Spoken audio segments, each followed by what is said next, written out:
from February 10th. Move to approve.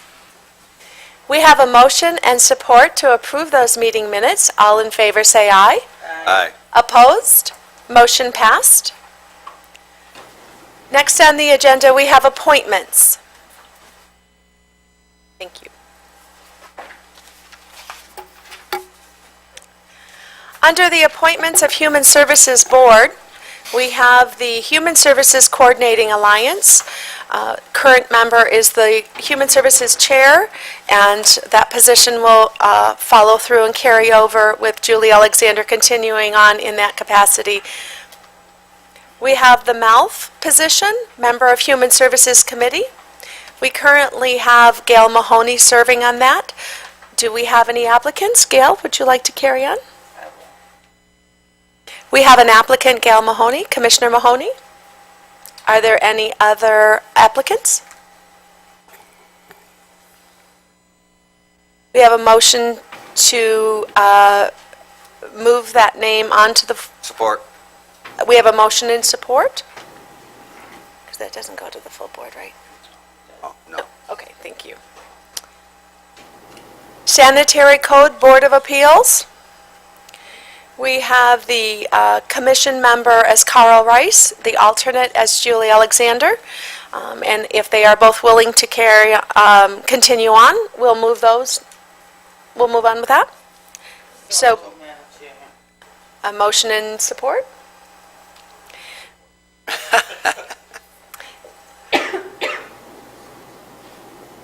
We have two individuals that are seeking the public positions for Sanitary Code Board of Appeals. The first one being the main position, we have the current member and the applicant, William Bendel, and the alternate, well, let's start with William Bendel. Any other nominations? Looking for a motion? So moved. We have a motion in support. All in favor say aye. Aye. Opposed? We have the alternate position. Currently, Danny Moore has been serving, and our new applicant is Greg Warblow. Are there any other applicants? Looking for a motion? Move approval. Support. We have a motion in support. All in favor say aye. Aye. Opposed? And that is unanimous as well.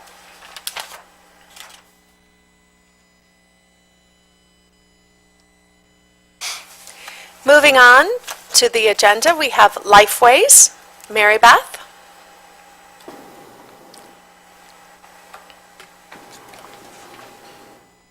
Good morning, Commissioners. Good morning. All right, and if I could ask that you would receive, I apologize that it's late, the report for this month, so it's a handout. We have a motion and support to receive. All in favor say aye. Aye. Opposed? Thank you, Mary Beth. All right, thank you. For this month's report, I'd like to start off reporting related to the counties and where we are. Things are going well, obviously, with the facility support that the county is providing. We are currently looking at potential storage space, renting from the county at the Road Commission. We currently have some space over at Commonwealth, but it might be able to help us with our local funding if we're able to work something out with the county for storage space. So we're pursuing that. The other thing is that the county is currently doing a critical needs assessment to look at some areas of capital improvement that is needed for Lifeways. I'm going to be proposing that back to our board. So we should have that shortly. Gerard has been off on much needed vacation.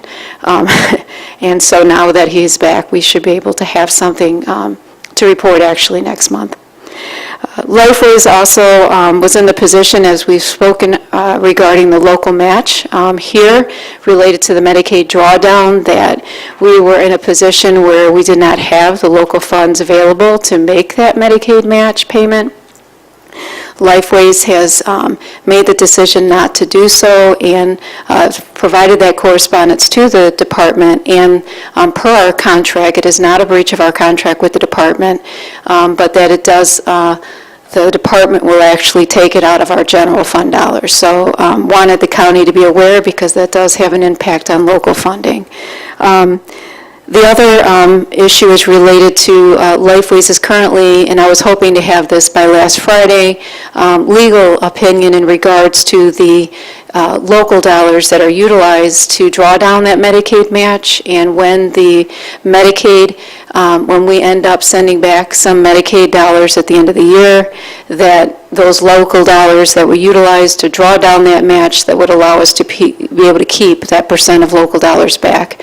We are seeking a legal opinion to see, because I believe that we should be allowed to maintain those local dollars.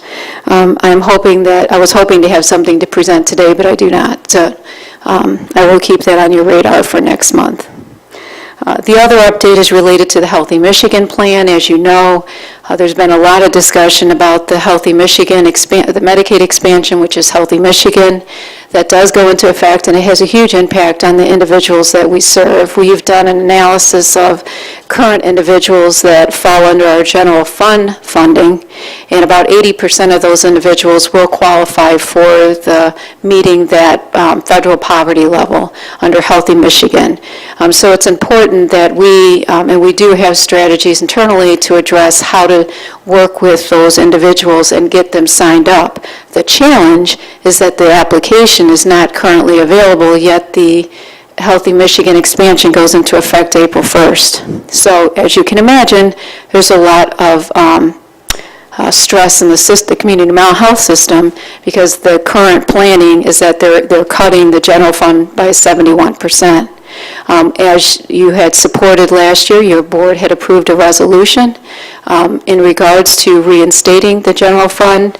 The other thing that's included in your packet is to let you know where we're at related to that. There was a Senate bill in regards to putting a supplemental bill back in and putting some of those general fund dollars back into the community mental health, because we do not want to risk the safety net that the community mental health are for so many people that we serve that are currently under general fund dollars. That did go, and it was passed, and the House bill was also presented and passed, but they had some different amounts as it relates to the funding that they were putting back in for general fund. It then, what did not pass went back to the House, and now it's in actually a committee where they're trying to negotiate that. We have actually until March 14th, which is the end of this week, for them to come to some resolution to put some of those general fund dollars back in to help as we transition these people to Healthy Michigan expansion. So we are hopeful, and we've done a lot of advocacy to key legislators, letting them know about the importance and the potential impact in our communities. Right now, Lifeways is in the position of having a letter drafted that we're sending out this week to those individuals who are currently under general fund, to let them know that if this Healthy Michigan expansion, this supplemental bill does not happen, that they will, effective April 1st, no longer be receiving services, and that we would work to transition them to, if there's any community resources, and help with the transition to Healthy Michigan. But, I mean, as you can imagine, there's a huge potential for lots of issues, and we're really trying to negate that, but we do have to provide that communication to those people. So it's important, as you as commissioners understand what the potential is related to constituents that you serve in our county. So wanted to let you know about that. The other thing that's out there is related to, there's a bill, I don't know if many of you read the Mental Health Wellness Commission that came out. I don't know if any of you are familiar with that. That came out, there was a group of individuals, and it was Governor Snyder that pulled the people together to look at the Mental Health Commission that was done actually when Granholm was in place, and to evaluate and look at the current system and identify some of the gaps to services and access, and kind of come up with some recommendations. In that Wellness Commission, one of the areas that they made a recommendation was to remove the language in the law in the state of Michigan that refers to anything related to mental retardation or mentally retarded, which goes a long way to reduce the stigma associated with people with disabilities. Right now, the proposal is that they would change that to individuals with developmental disability. And of course, obviously, Lifeways supports that. The other thing that's out there is that there's a bill related to mental health diversion, and this is important when we look at the services that we provide in conjunction and partnership with the county and the jails, and that this bill would allow for funding allow the community mental health to be able to use our general fund dollars as needed to collaborate with the county and provide mental health services in the jails. Currently, we do that, but that is at risk when we talk about the cuts related to general funding, so this bill is important. And that is the last item on my report. So is there any questions from any of the commissioners? Thank you. Commissioners, what comments or questions might you have for Mary Beth? Commissioner Rice? Thank you, Mary Beth. Just pertaining to the general fund, obviously, there's been a lot of talk about this at Lifeways, and Commissioner Mahoney and myself have certainly been privy to this, a lot of this conversation, but with the fact that that you did not pay the Medicaid, the quarterly Medicaid money, and the fact that you were told that it's going to be taken from the general fund. Correct. Okay, so obviously this is just another hit to the general fund, which means services to people in Jackson County and Hillsdale County will be affected, correct? That's correct. Okay.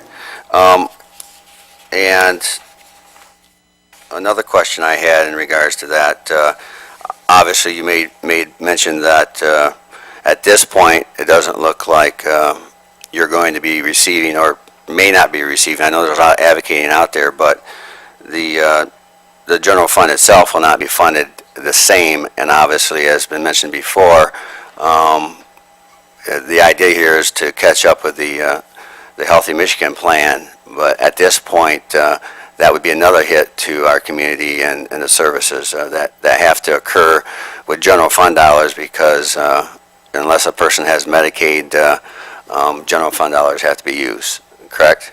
That is correct. Okay. And last comment is, I've said this before, this system is broke. And the state of Michigan, the state of Michigan, the mental health, et cetera, in general, I mean, it's just broke. I mean, you can't expect a community, from my perspective, to treat and take care of people in need, certainly their mental health needs, in the way that this system is set up. And I know several people have advocated for this. I just wish people at the state level would understand the significance of this. That's just my 2 cents. Thank you. Right. Commissioner Mahoney?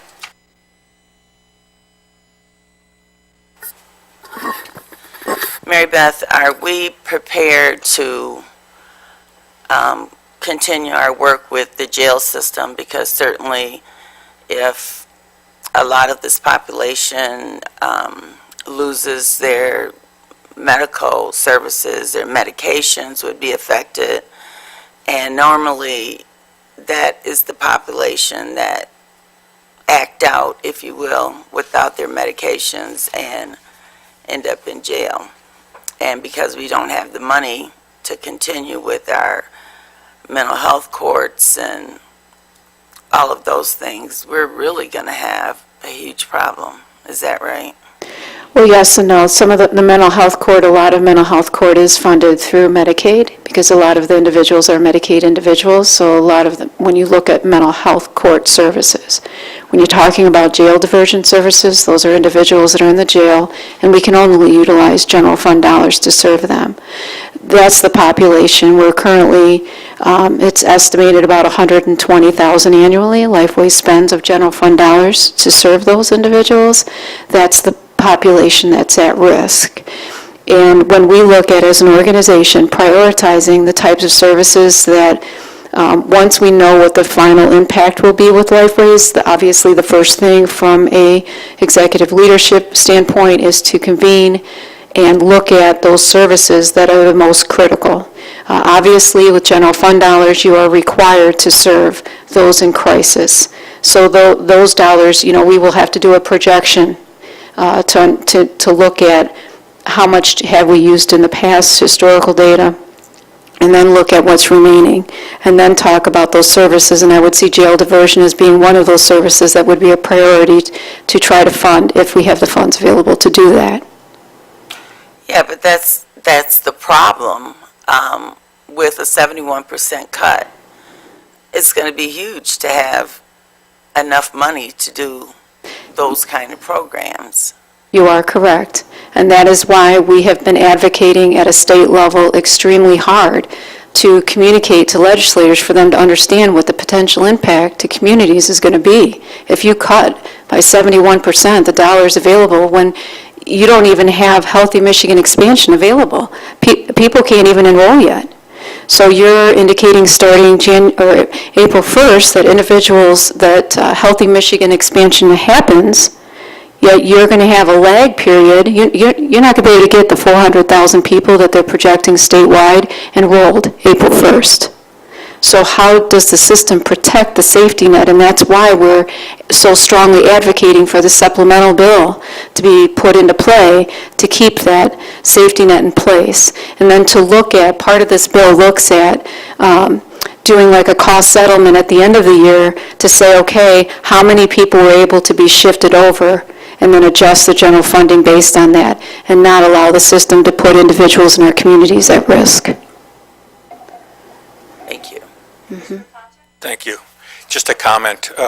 40 years ago, I worked at a state hospital providing mental health care, and now we provide our mental health care in prisons or jails. So it seems like over the past 40 years, we've kind of gone in the wrong direction, and those hospitals are now gone, and I don't know how we turn back and go any other way than to provide the kind of care that we're doing, and we need to find the funding to do that. So. Yep, and I agree. Thank you. Any other comments or questions for Mary Beth? Thank you, Mary Beth, for All your right, monthly thank you. report. Thank you. Next on the agenda, we have Community Action Agency. There are 2 items to be addressed. The first one that we will address will be the Youth Build Program to rehabilitate the home on Grand Street. Thank you. I did want to actually withdraw a request for Youth Build. We received some information Friday afternoon that will not allow us to apply for the program. So we are respectfully withdrawing that request, but we appreciate you entertaining it. Any comments or questions for Mary Beth on that issue? I'm sorry, how about Toby? Mary Beth? Commissioner Rice? And that was one I was going to really support, too. I know, I'm sorry. Oh, got it. All right. All right, and then the second issue that we are looking for action and moving on to the full board to approve the change in the NSP3 home buyer policies and procedures to increase the home buyer subsidy from $15,000 to $30,000. Currently, in the policy guide, we provide up to $15,000 of affordability subsidy for home buyers in order to purchase NSP properties. That becomes a second lien on the property, and it is forgivable at 0% interest over 5 years. Over 5 years up to $15,000, 10 years, $15,000 and over. That lien is actually attached to the value of the property, not to the income of the home buyer. So when the property is then resold, it would come back at a prorated amount from the second mortgage. What we are asking is that that subsidy be increased from $15,000 to $30,000, and we are doing that because we've seen 2 things. We've seen median incomes in Jackson decrease in the last year. Our requirements are that we sell a certain percentage of our properties to those at 50% AMI or below, which is very low income. For a family of 4, it's around $28,000. And our cap is at 120% of AMI. The second thing that we've seen is that when we initially put together the program guide, we anticipated housing values between $65,000 and $75,000.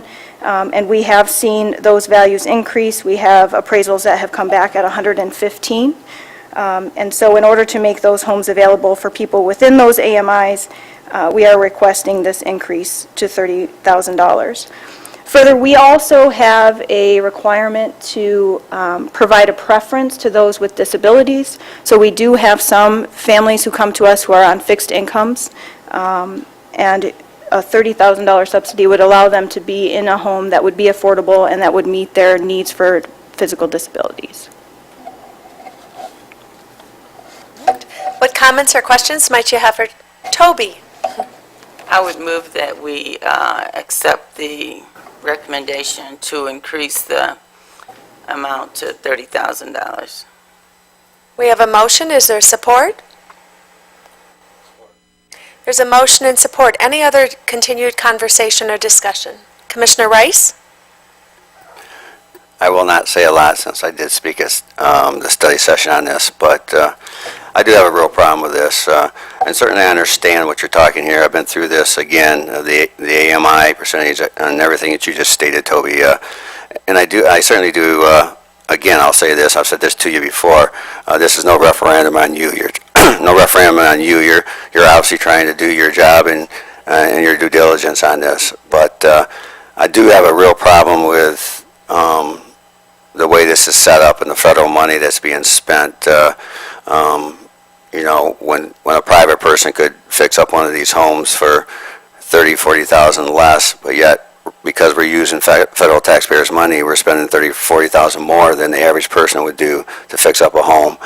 Then we're turning around and saying to them, if you can't afford it, we'll give you on top of $15,000, we potentially could give you on top of $15,000 more or $30,000, which is forgivable, which means, of course, they don't have to pay it back. And you have so many people, hardworking people out there that are low-income people, are considered low-income, many low-income people that work extremely hard, and they find a way to get a house that's within their means. And in this case, we're saying, hey, we happen to have somebody here that maybe can't really afford this, but we're going to go ahead and provide them taxpayer dollars to get them in this home. And like I said, there's a lot of low-income people out there that work very hard and find a home within their means, and they fix it up. And I'm sure every one of us here could bring up some names of people we know who have done that. So I certainly can.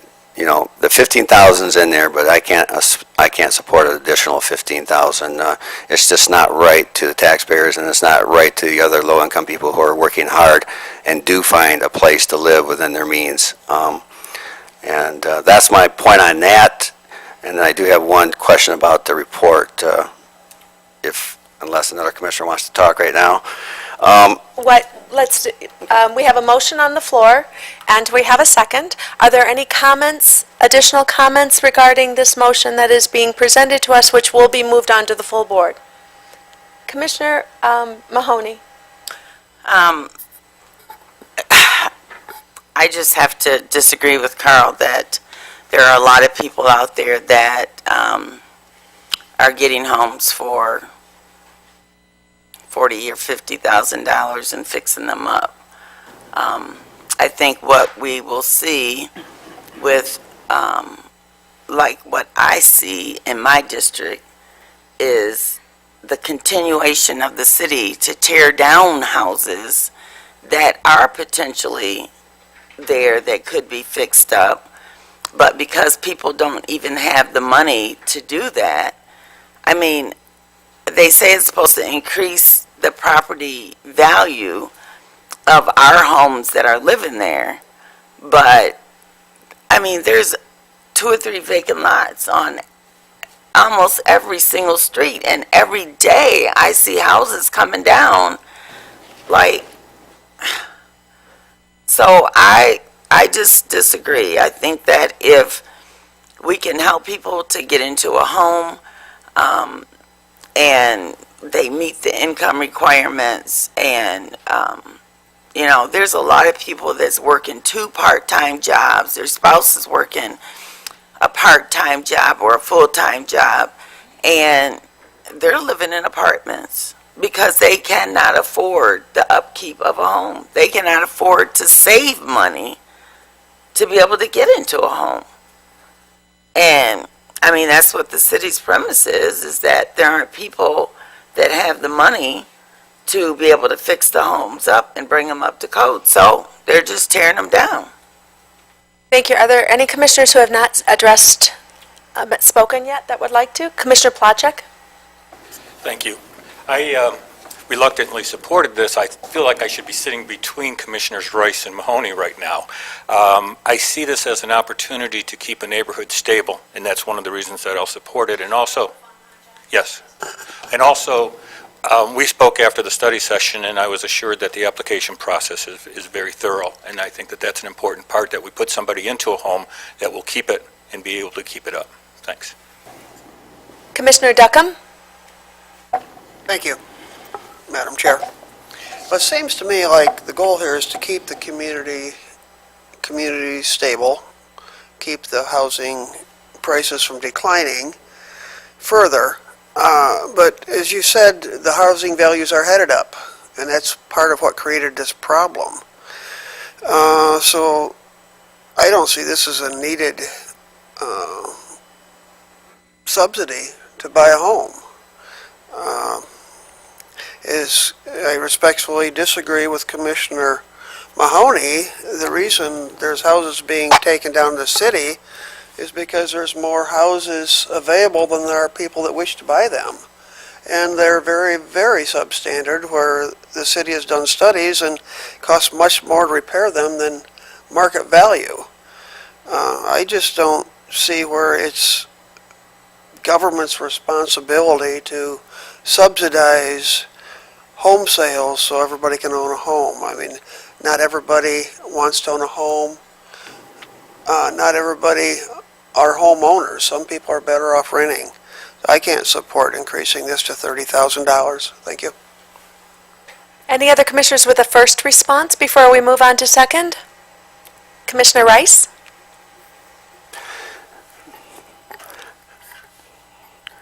Commissioner Palacic, actually, I don't disagree with Commissioner Mahoney and her comments about her district and the city of Jackson. She is correct. In this matter, though, we're not talking about the city of Jackson. In fact, the city of Jackson is not even in play in this matter.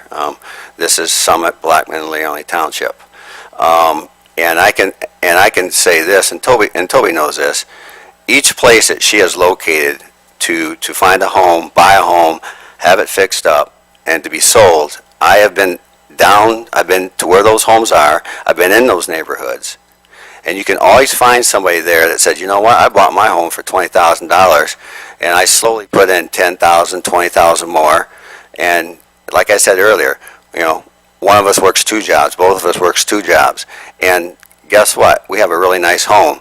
And it really infuriates me that somebody may get into this $100,000 home that is being sold for $60,000, and they might get a subsidy of $30,000. And again, so when I talk about Summit, Blackman, Leone, there are people, I say again, are people, low-income people who are working hard, finding a home, fixing it up, without getting a subsidy or a bailout from the federal government. So, again, I will not support this. All right, if there is no, yes, Commissioner Mahoney? Thank you. Toby, what happens to this money if we decide not to spend it?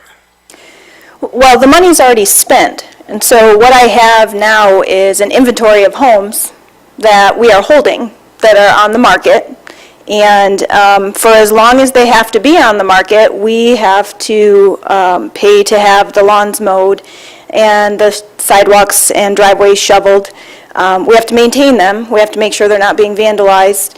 And if they sit on the market for more than 6 months, the value that we are asking for that property, right now we are asking the sales price is the appraised value. As they sit on the market for longer periods of time, we'll have to bring the price down in order to find someone to purchase those properties. And so it's already spent. It's just that we have an inventory now of homes that need to be purchased that are sitting on the market. And you don't have applicants with enough money to buy them? Not right now. We do have, actually, our first 2 homes that we sold a house a week ago. That home was sold with only down payment assistance, so there was no additional affordability subsidy. And and that was in Leone Township. We have a sales agreement on another home in Leone Township currently that will most likely not require subsidy, just the down payment assistance. So the subsidy only comes into play when it is reasonable and needed.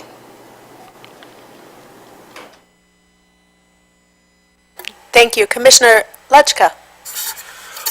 Maybe this has already been said because I came in late, but to me, I hate the subsidies also. However, you gotta look at the big picture. You're gonna end up paying that extra money back out for insurance and maintenance and stuff, where if you get somebody in that house, then they gotta pick up that expense.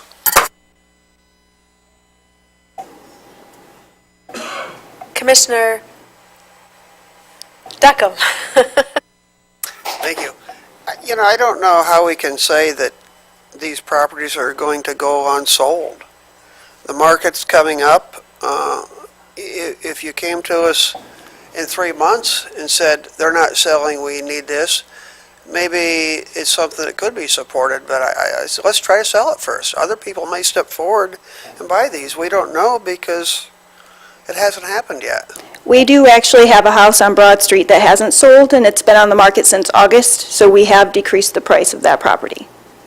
Welcome to the real estate market. Thank you. All right, I believe we have all made our comments. Just so we are clear, the Human Services Board will be voting, and in front of you on your computer screen, you will see the Opportunity Human Services Committee to vote, and this vote will move it forward to the full board so that all commissioners have the opportunity to voice their opinion or express their concerns or support.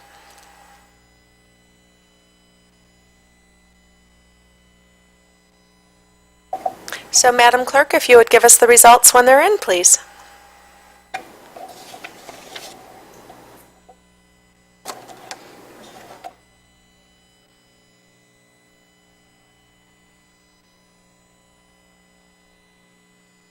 Okay, so motion approved to move to the full board 3-1.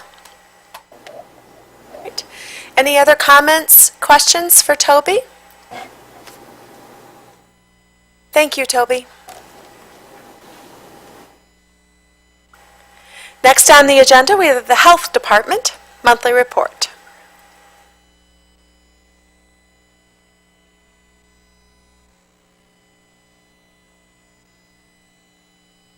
Good morning, Richard. Good morning, Commissioners. I want to highlight a few things in my monthly report for you that I think kind of stand out and were interesting over the past month. As you're probably aware, all the state agencies are now developing their budgets through the committees in Lansing, and I was able to go up on February 24th and provide some testimony to the subcommittee, the House Subcommittee on Appropriations. And had a good conversation with the subcommittee members, talked about public health needs. There's a few things there I think I just wanted to highlight. Number one, Essential Local Public Health Services also took a defunding as a result of the recession in Michigan over the past few years, and we are asking for the state legislature to suggest and approve, if you will, moving the DCH budget forward, restoring that pre-recession level, which is about $2 million spread across the 45 health departments. So we were advocating for that. Also, we wanted to help brief the subcommittee as well on the really good work we're doing here in Jackson County with public health and our shared health officer arrangement with Allegiance Health and talking about health integration, so we had some good conversation about that. And then the last thing that we talked about was, looking at this from a community health improvement perspective and trying to match resources with our community action plan through the health improvement organization. One of the really significant health disparities that we have in the county of Jackson, and more specifically in the city, is that we have 35% of residents in the city of Jackson who are smokers. Now, bear in mind that the state rate is 19.6, so we have some significant disparity in terms of addressing that health risk behavior. And so I really advocated, and if you have opportunity to have conversations with our state legislators as well, think about advocating for just using a small portion of the $279 million that comes to Michigan every year from the tobacco settlement agreement. that money has been coming for well over 10 years at this point in time. We'd like to see about 10% of it, if you will, just 10%, be used to help support tobacco prevention and control, because right now, 0 of those dollars are being used for that purpose. So that was the highlight of my testimony. I'll talk about a few other things in my report as well. Under health integration, we've been slowly moving forward with completing our action plan to get at least one public health service integrated into the clinical integration network of the Jackson Health Network. And we provided orientation for the Jackson Health Network on February 19th. It went very well. We're now summarizing all the information we presented, and we'll be wanting to pull together a cross-organizational team between Allegiance Health, Jackson Health Network, and the Health Department to sit down and talk through which service is the most likely candidate or the most important candidate that we consider linking into the network. So that's where we're at with that. We're continuing work with the Jackson Health Network on assessing the burden of mental illness in Jackson County. There's a couple more things we want to add into that report, but just to kind of give you perspective, and I know that Mary Beth knows this as well, that about 26% of the population in general has a mental health need within any given 12-month period. So what we've done with this report is to characterize by condition, if you will, how many people in Jackson County might need assistance in a 12-month period, and also oriented it with the care model of the Jackson Health Network in terms of where services would be provided, and then also sorted it based on mild, serious, or moderate type of illness. And you learn a lot when you go through this process of trying to put a report like this together. What I learned is that even though there's a tendency to categorize mental illnesses as mild, moderate, and serious, any mental illness can be serious at any given time for any person. So it kind of muddies the water a little bit, but we'll get it sorted out, and we'll continue to move forward on that. The State Health Care Innovation Plan has been submitted to CMS. That was a grant-funded opportunity for the state of Michigan to develop their healthcare transformation plan, which has been submitted, and now we're waiting for the Center for Medicare and Medicaid Innovation to release an RFP that would give the state an opportunity to now submit another RFP for testing that healthcare innovation plan in Michigan. And we're competing with 17 other states, so it's not going to be easy. There'll probably only be 6 awards. We estimate that the funding that could come to each state that's successful, though, is between $30 and $50 million. And there would probably be 3 to 4 at least sites within the state of Michigan, and we want Jackson County to be one of those. So we've been advocating a lot with state leadership on providing information on how we're doing here with our overall healthcare transformation effort, and I think we stack up pretty well. Just to kind of bring you up to date under personal and preventive health services, the tuberculosis exposure at the Detroit Hospital seems to be well taken care of at this point in time. We had one person come to us who was a Jackson County resident who had exposure. We're still trying to get the name of the other person that might have been exposed so we can evaluate and treat them as necessary. But it seems to have been pretty well handled overall. We're also looking internally at the health department at our school waiver policy. The waiver policy has to do with how we work with schools concerning parents who want to apply for a philosophical, religious, or medical objection to immunization. There have been some counties in the state that have seen waiver rates as high as 13%, and when that happens, you're really decreasing your herd immunity and you're putting yourself at risk for disease outbreaks. So we don't want to move in that direction at all here in Jackson County, so we're going to take another look at our school waiver policy to make sure that we have it tight enough so that we're really seriously considering people's needs for an exemption and processing that in some way that is helpful for the schools and helpful for the community. We've been continuing our work in health plan enrollment assistance. We are trying to coordinate with Allegiance Health and the Center for Family Health to do a March 22nd event at the Anderson Auditorium building, which would really is reaching out to provide enrollment assistance to persons that would be at least eligible for the federally facilitated exchange. Medicaid application continues to, the Medicaid expansion application process continues to move forward, and we're part of that as well. We did select a contract person, Brianna Hampton, who is a health educator, to work on our childhood lead poisoning prevention grant opportunity that we received. So that's coming along very well. Under environmental health, we had a vehicle vandalism event occur during the month of February early. There were at least one other vehicle that was vandalized as well. I believe it was Department of Aging. So you don't expect those kinds of things, but it can easily run to a $600 bill to replace a gas tank. So we work with facilities to identify what happened there, and they're following up with liability insurance and law enforcement. Environmental health, as I included in my report this month, we've been really proactive in environmental health and emergency preparedness, if you will, to think about where is all the snow going to go when it melts here in the city and the county overall.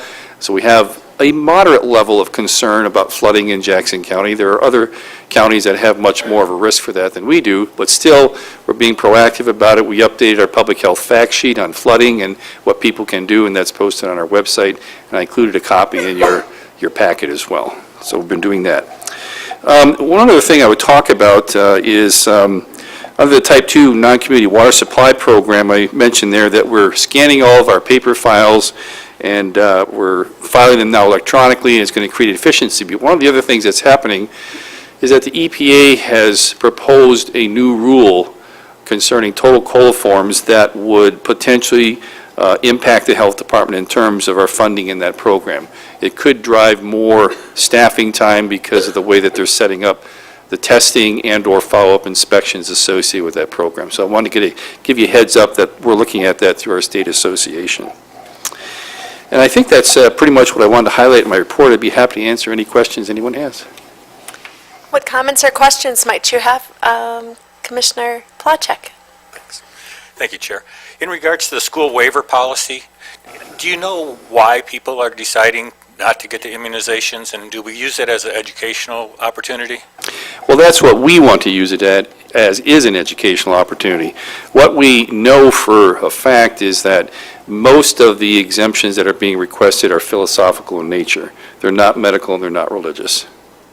But we don't really know anything more than that about philosophical. Yeah, I'm just wondering if they're fearful of the, not the additives, but the preservatives that are used, because there seems to be a fear there that needs to be to I think that's probably legitimate. There still are some fears about what vaccines may or may not contain as far as preservatives are concerned.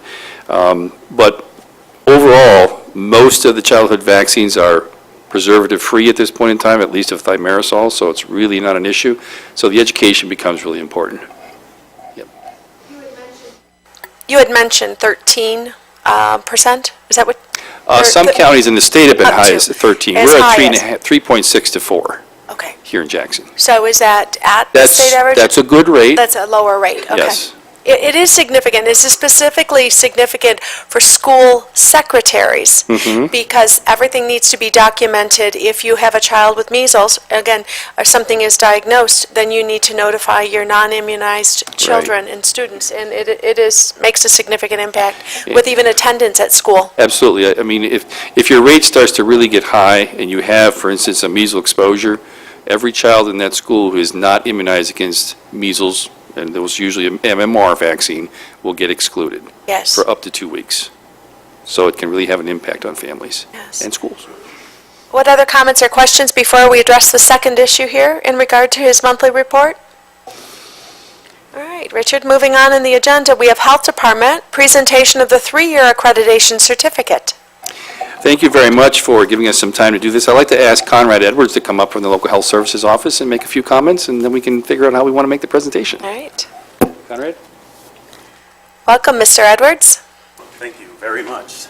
Thank you for this opportunity, and thank you for inviting me down. You're welcome. Thanks for coming. It's always good to get out of Lansing. Did I say that? No. This is being videotaped, just so you know, yes. Well, that's... Well, you know, the real intent of getting out of Lansing is when you're in local health services, we don't provide any services in Lansing. All that's provided locally. So the opportunity to come down, as this is kind of full circle, during October of 2013, we came down and participated in the on-site accreditation review for Jackson County.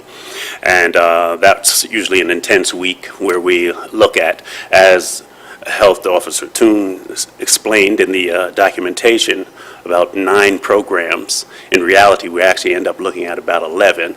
A couple of those are kind of dual programs, and the Health Department responds in kind to actually highlighting the opportunities that take place in Jackson County. The review covered about 120, well, not about, exactly 123 essential indicators.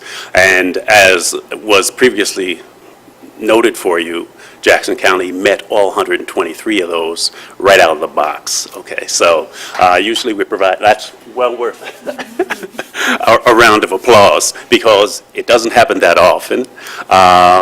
As a matter of fact, I've been doing this since 1998, and I can count on one hand the number of folks who have basically aced this kind of on-site review.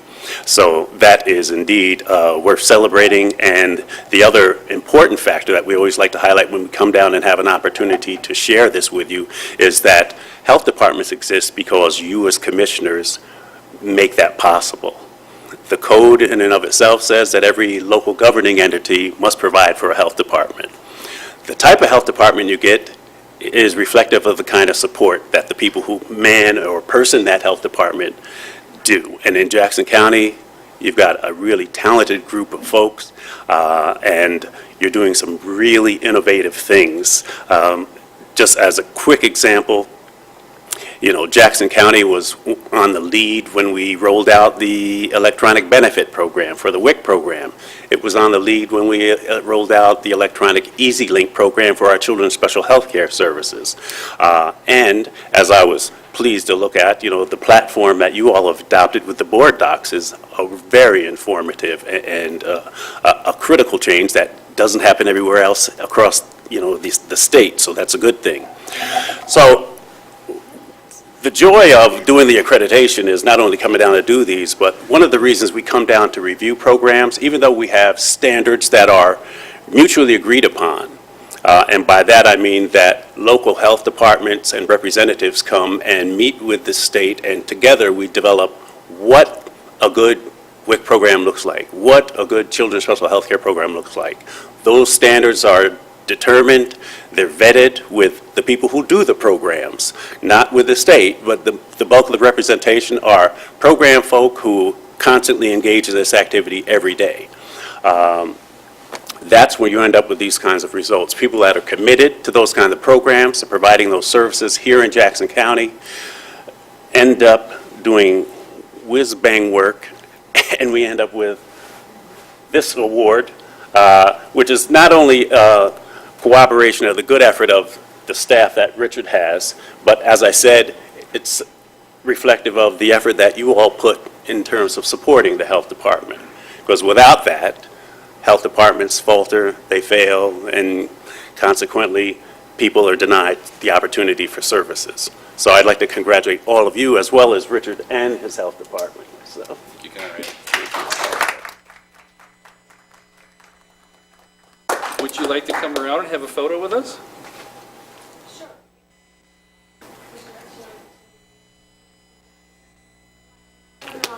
Take your time. My time is your time. We can wait till you're done. Well, again, congratulations to our health department, both Director Toon and all of the support. Our kudos and appreciation to all of them.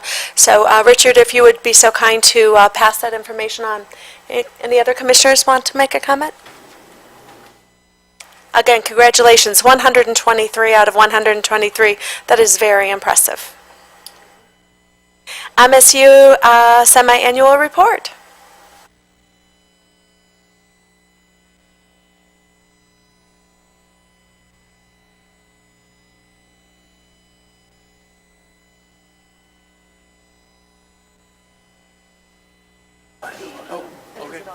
It should be.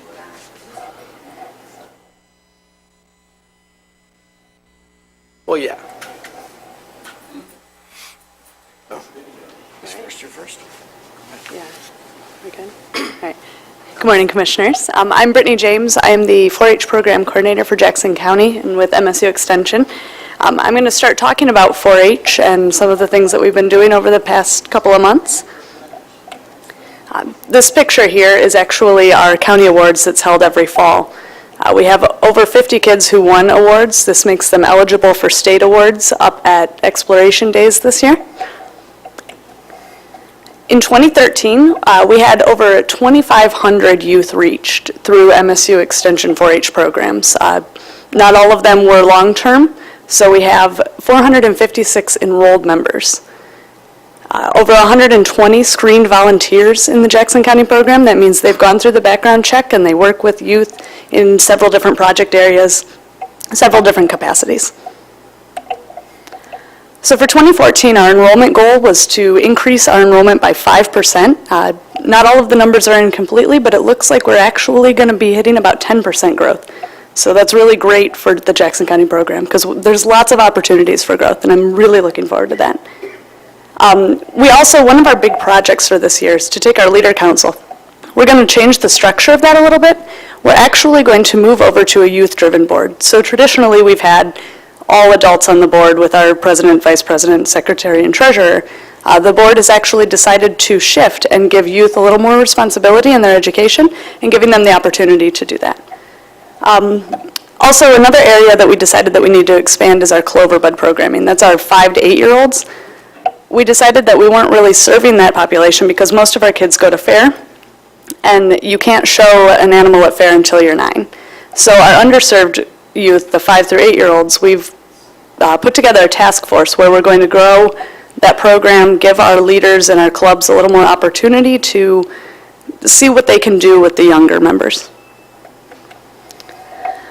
Coming up in the next couple of months, we've got a couple of cool programs. We've got Exploration Days coming up. It's at MSU, 2 days where the kids go up, and over 2,500 youth around Michigan go to the campus. They stay in the dorms. They get to choose from over 200 different sessions to attend, where career exploration, they can learn how to do crafts and projects like glass etching. Some of them are actually going to go to a vet science program where they get to look at fetal calves and actually witness some of the procedures that happen at the MSU Vet Science building. Citizen Washington Focus, we're sending 4 youth this year. It's going to be June 21st through the 28th. 4 youth go there. They actually get to participate in some of the activities on Capitol Hill, and they get to join committees and make decisions and see how the inner workings of everything. It's a really cool program, and hopefully I'll be able to get a report back to you guys on that. The last thing that I wanted to talk about is fair. We have a really huge turnout for our Jackson County members. We have over 75% of those members actually take something to fair. Numbers are increasing. We're getting ready. That's kind of our big thing. We're starting to get into fair season, as I'm sure many of you are already familiar with. But we're really looking forward to that. So I'd like to pass it on to Phil. He's going to talk a little bit more about some of the other things that Extension is doing. So part of the reason it takes 3 of us to present this is because we're a pretty diverse group. We're kind of like the glue that gets into little cracks and kind of holds different things together. And so my role in Extension is food safety on the farm, specifically produce safety, and I am a statewide educator, even though I'm based here in Jackson County. In addition to that, one of the things that I'm pretty passionate about is really educating folks about agriculture so that when it comes to policy within, whether it's state legislature or federal laws, that we can make good, rational, information-based decisions about our food and about farm policy and agricultural policy.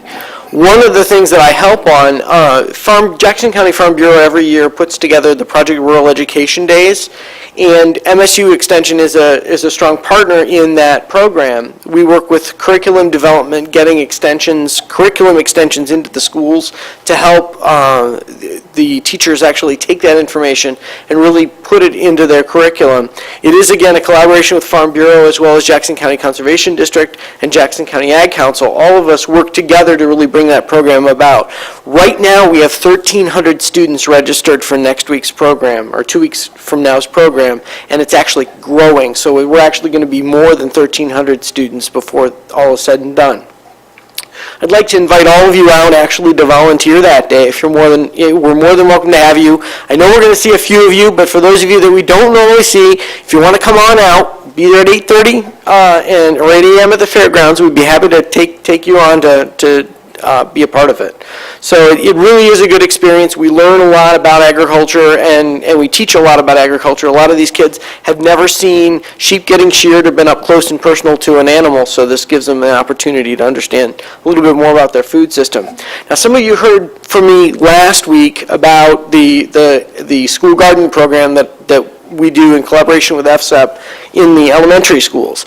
There was nothing happening in the middle school, so one of the things that we've worked to do is to really create a partnership with the 21st Century Grants program that happens in the middle school and the summer school program.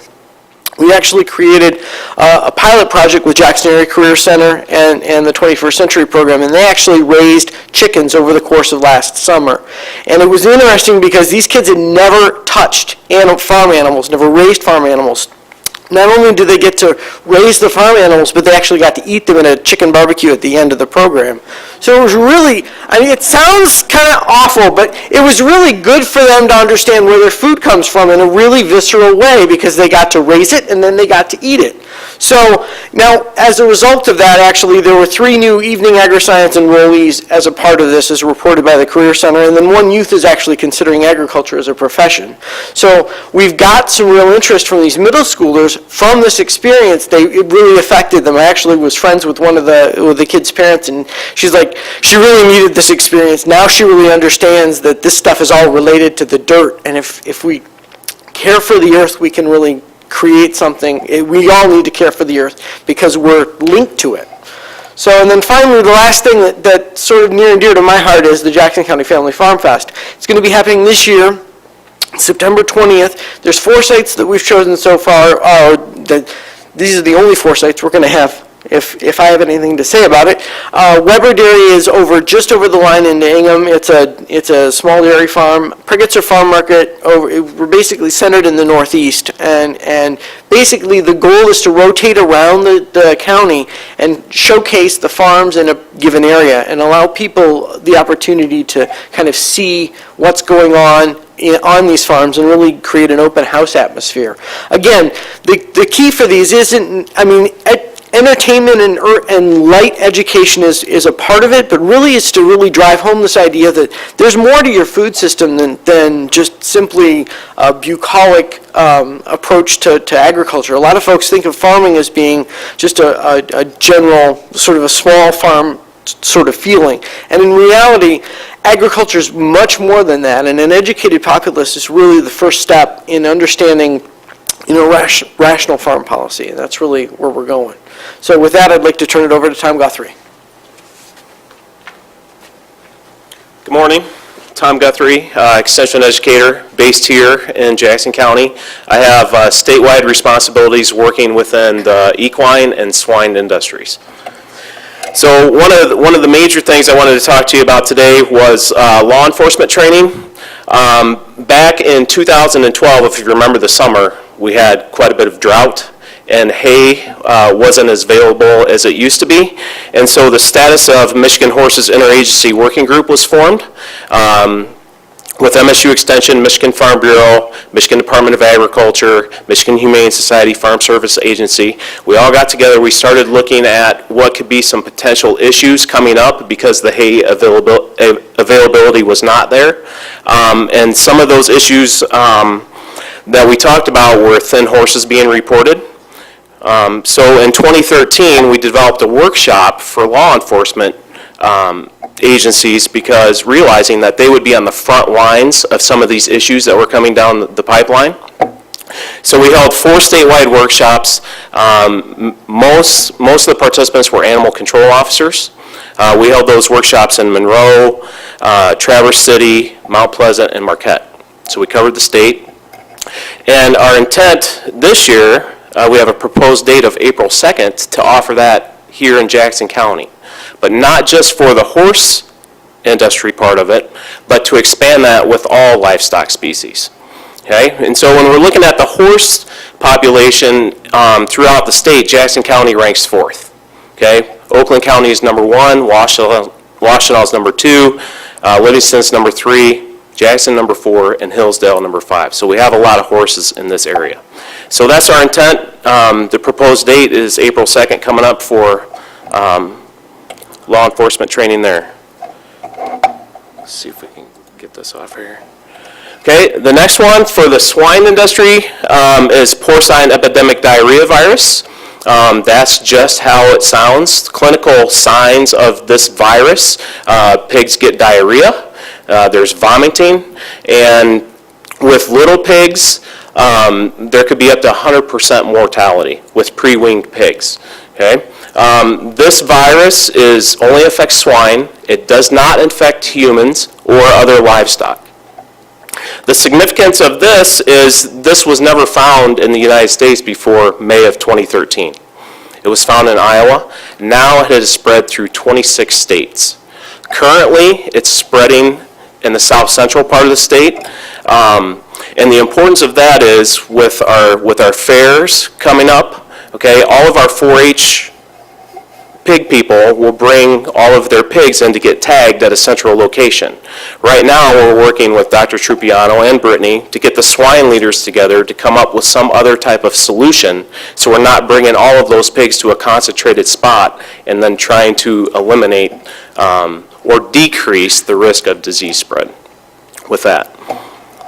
And then the last one are quality assurance programs, Pork Quality Assurance Plus, and then we also have a youth component to that, and the Transport Quality Assurance Program.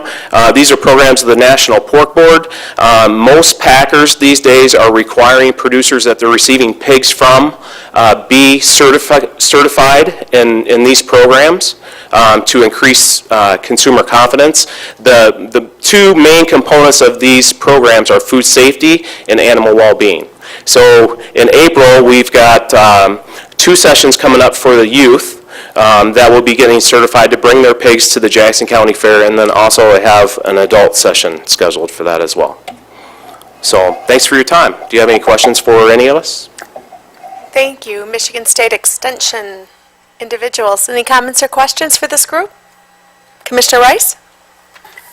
I'd just like to thank Brittany, Phil, and Tom for a very thorough report. The events you explained and the fact that you're exceeding your goals is good to see. I can certainly say I'm looking forward to eating chicken, but not pork.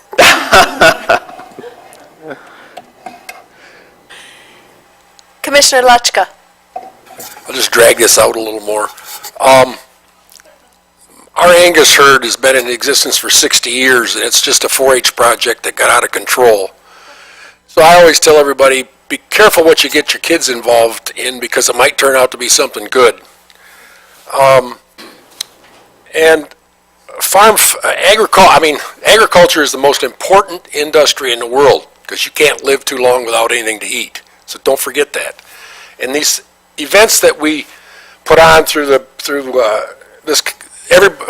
volunteers in this county with Project Red and Farm Fest and everything else are designed to show people how important it is to know where your food comes from and that it is safe. If you get, last year I know some of us got called, or I did anyway, I thought some other people did, on the health issues, for the animal health issues at the fair, because somebody wanted to know why they weren't putting stone in April. Well, these are the type things, if it doesn't come up till May, and your fair's in August, now you got to start dealing with it. So the animal health rules that come from the state vet's office and the Michigan Association of Fairs are put in stone as soon as they can be, but it can't be way out ahead of time because of all of the current things that are happening.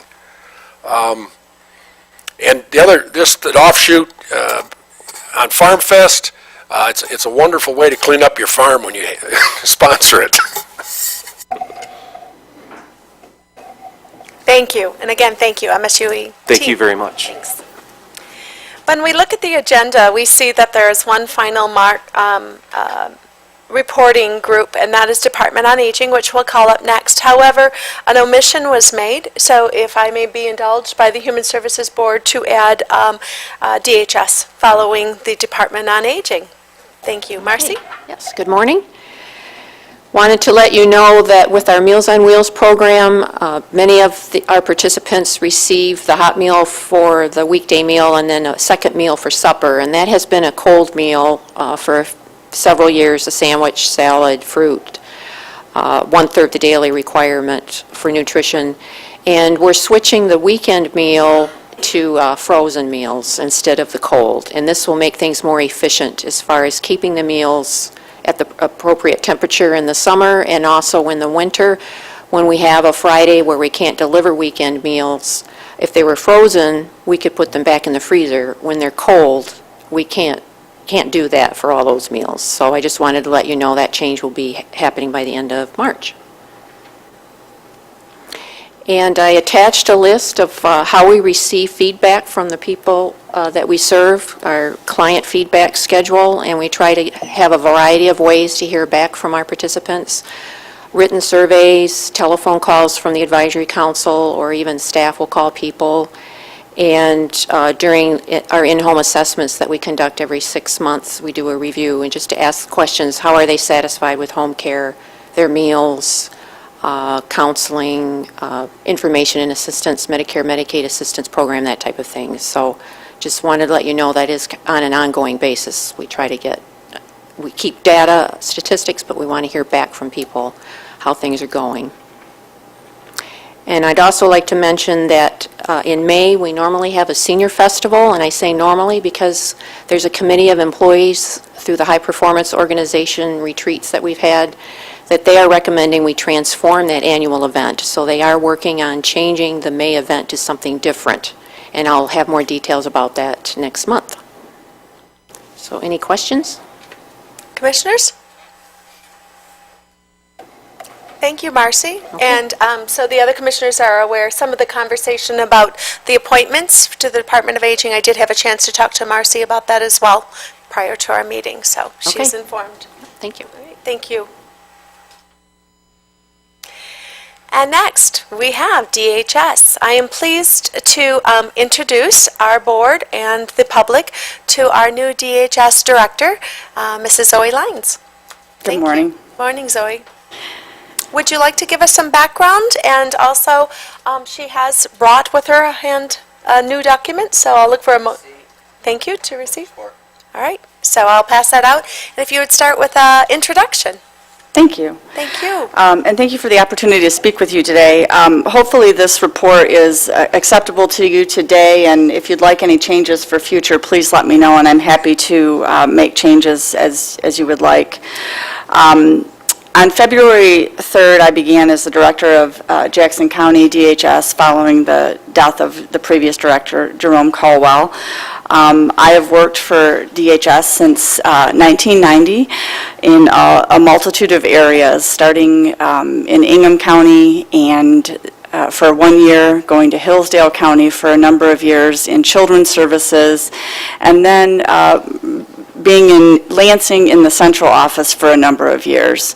Most recently, I was in Ingham County as the child welfare director, and just prior to that, I was the county director in Hillsdale and Branch counties. So I come here sort of bittersweet to be here because I have always resided in Jackson almost the whole time that I've worked for the Department of Human Services, but I've never worked at Jackson County DHS. So I'm very happy to be working within my own community for the first time. But I have been friends with Jerome Caldwell for most of the time that I've worked for DHS, so it's also with sadness that I'm here to replace him as well. Also, what also happened along with my coming to DHS, or to Jackson County DHS, not because I was coming here, this was sort of being planned beforehand, but they were doing some reconfiguring of the counties, and I'm not sure if the commissioners have heard, but Jackson County DHS has been reconfigured and is now a dual county with Hillsdale County. Hillsdale was previously dualed with Branch. They have been undualed, and now Branch is a dual county with Calhoun, and Hillsdale is a dual county with Jackson. The reason for this is to have, this has happened several places around the state, and it's to line up the DHS offices with the governor's regional prosperity zones. So we're hoping that some of our interactions that happen in our DHS offices and with our community agencies happen now within our communities as opposed to cross county lines. And we were finding that some of those things were happening across county lines, so. I spent the first 2 weeks of my time here in Jackson County just focused on Jackson, and then Hillsdale was added. So that didn't happen until after a couple of weeks.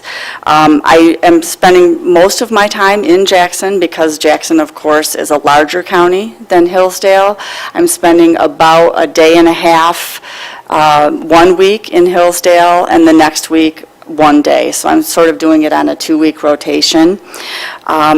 During my time here, I have, in the last month, been able to meet with several different community members. I've met with the prosecutor, several members of the Human Services Collaborative Executive Committee, administrators at the Center for Family Health, several nonprofit agencies, private agency foster care directors, and school personnel, among others. So I've tried to use this time to meet as many people as I can, but I certainly have a large number of people yet to meet here. But I've been very impressed so far with the collaborative work that's going on in this community. For its size, there is a really good amount of collaboration that happens. I've also met with my staff and talked with them about how I work, what my expectations are. We have worked on caseloads in Jackson County.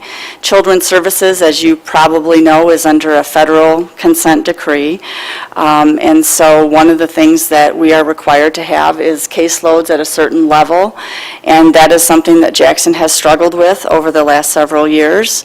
I'm happy to say that last week, I believe, well, about a week and a half ago, we were able to come into compliance with our Children's Protective Services caseloads, and we've been able to maintain that for over a week now, and I see that continuing, so that's a huge positive for us. We've also been working on our Medicaid changes. As you've heard the other agencies talk about the Medicaid expansion and all of the issues that that has brought, we continue to work on that as well in our office. Let's see. We are working on the physical reorganization of our office. I think Jerome has reported that there has been some rebuilding that has happened in previous reports to you, and so we are working on making sure that we are making the best use of our physical space in our building. And we have several new systems, computer systems, that we are sort of waiting to put in place. One is a system for our children's services programs that was supposed to go up in October. I'm not sure if Jerome reported that to you, but that was delayed. Initially, it was delayed indefinitely. Then it was spring. We are now looking at late April as a start date for that. Our electronic data management system, which has been delayed, is now set for July. And we are setting up our office to best be able to facilitate both of those programs as well. And lastly, I think probably what you're interested in hearing about is our use of our child care fund. As I walked into the office, I was informed that we probably are going to need to do an amendment to change some of our funds from our family foster care line over to our residential line. I have received a call from Charles Adkins, and we are going to be meeting to look at exactly what that amendment is going to entail before we submit that. And then what I'm doing right now is I'm trying to pull some historical reports over the last 5 years of spending of the child care fund, looking at number of children that we've had in foster care, number of children in residential, what the spending has been, and try to get a look at what our spending this year is looking like to see whether or not we're going to make it this year with what our original budget was, so that we hopefully can get back with you within the next 30 days and let you know what we're looking like. We don't want to get to I believe it was the end of the year request last year. We don't want to get to the end of the year and have that happen again. So we're meeting on that and should be able to get back with you, like I said, within the next 30 days on that. And at that, I think that's probably my update for right now. If you have any questions, I'm happy to answer them. Commissioners? No, Zoe, and we do appreciate the final paragraph in your summary. First of all, we appreciate on such a short notice you putting together the summary and our concerns with the County Child Care Fund and continuing to have that conversation in a forthright manner. I think it serves all of us to the better. Any other comments for the DHS portion? All right. I told you we'd be easy on you the first time. Thank you. I You're appreciate welcome. it. You're welcome. And do we have a medical care facility update or report? Yes. There you are. You were hiding, weren't you? Now I see you. Welcome. morning. Welcome. Sandy typed up the report, so let's see what. We have the DHS board has approved the operating and capital budget for the year of 2014. Year-end financials showed a small profit for the year despite the DPNA days. Staff dissensus are constantly monitored to reduce overtime per the policy. The Medicaid audits for 2010, 11, and 12 have been completed, and we continue to change the way we identify capital items to better build our Medicaid rate. To date, this year we are below budgeted census. We have met with ASME 139 and 2098 union reps along with the M&A stewards to discuss how best to manage the challenging mandation of our overtime policy. The union teams are now meeting with the rank and file, seeking proposals to change the segment of our contracts. We have formed a new team to address employees in distress. We are developing a policy and procedure to support our staff. The morale improvement team has met twice and scheduled a third meeting. This group is charged with building morale and communicating good things that the JCMCF staff does for its staff. We are continuing with our electronic medical records rollout with the June 1st federal deadline in mind. Plant Moran Cressa has visited twice at our facility and drafted the feasibility study requested for our additional leased square footage. Our Human Resource Director, Anna Dancy, was able to go to New Orleans to represent our facility at the ACA National Quality Symposium, presenting on our low turnover rate. We have a nationally commendable rate of turnover. We have had several surveys lately, all self-reported. We are required to report these incidents, and the vast majority end up in no citation. We do currently have one facility reported incident outstanding, and we're waiting review. Our facility was toured by representatives from the Office of Service on Aging, observing for culture change innovations. The administrator was also interviewed to offer insight to the team, which tours nursing homes receiving funding for renovations made requiring a culture change venue. And our maintenance team has done a great job of moving the snow and keeping the walkways as safe as possible in this winter that we've all enjoyed. Any questions? Right. Janine, does anyone have any questions for Janine? Right. Thank you. Thank you for reporting. Most likely, Sandy is very efficient with these reports. She probably sent it over to our administrator's office, but we don't have record of it. So if you want to just shoot it over to Deputy Administrator Adam or myself, and we'll make sure it's received in the record. Okay, great. Thank you. Any other comments or questions? Moving on to other business, we have the claims from February? Or are they January? We have a motion and support to pay the bills. All in favor say aye. Aye. Opposed?